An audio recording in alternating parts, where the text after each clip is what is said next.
কিছু কিছু মানুষ আমাদের মতন সুন্দর বেশ ধারণ করে আসবে, আর আপনি আপনার যুবতী মেয়েকে তার কাছে ছেড়ে দেবেন। খুব সাবধান। ব্যাসপীঠ থেকে আমি বলবো, যত বড় যে আসুক না কেন, নিজের অবিবাহিত কন্যা বা নিজের যুবতী মেয়ে বা নিজের বৌমাকে কদাপি কারো কাছে একা ছাড়বেন না। কারণ আজকে কেউ আমরা সেব নয়। কারণ আজকে নিজের কাকাতো জেঠতুতো ভাই বোনেও তো সেব নয়।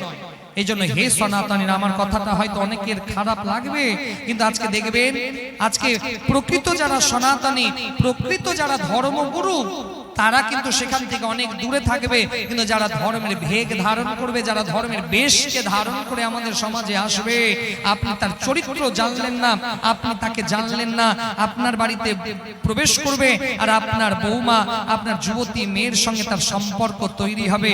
আজকে টিভি খুলবেন, অনেক সময় দেখা যায় আজকে অমুক বাবা জেলে গেল, আজকে সেই বাবা জেলে গেল। খুব সাবধান, কারণ এরা আমাদের সনাতন ধর্মকে বদনাম করার জন্য এসেছে। এই জন্য হে মায়েরা, হে সনাতনীরা, খুব সাবধান, খুব সাবধান।